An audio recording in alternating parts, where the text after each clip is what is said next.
labari da ɗumi-ɗuminsa.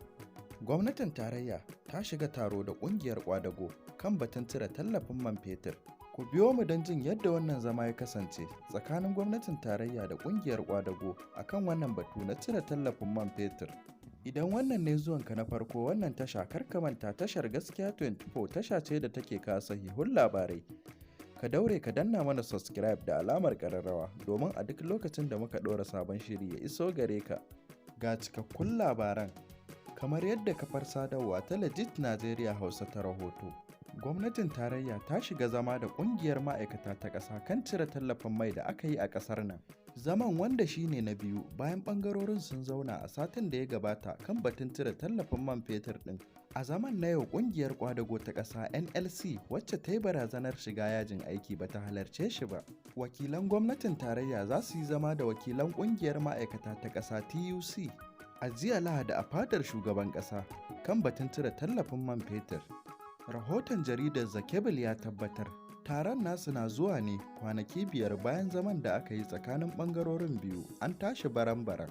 Shugaban ƙasa Bola Tinubu a lokacin jawabinsa bayan rantsar da shi ya sanar da cewa tallafin man fetur ya tafi kenan.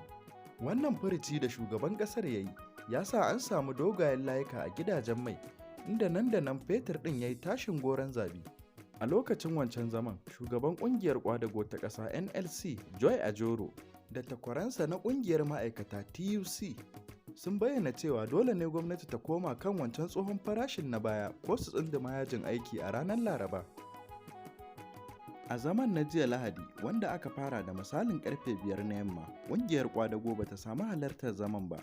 Cewar rahoton Channels TV, wakilan gwamnatin tarayya a wajen taron sun hada da sakataren gwamnatin tarayya George Akume da gwamnan babban bankin Najeriya Godwin Emefiele da shugaban kamfanin NNPC na ƙasa Mele Kyari da kuma tsohon gwamnan jihar Edo Adams Oshimole.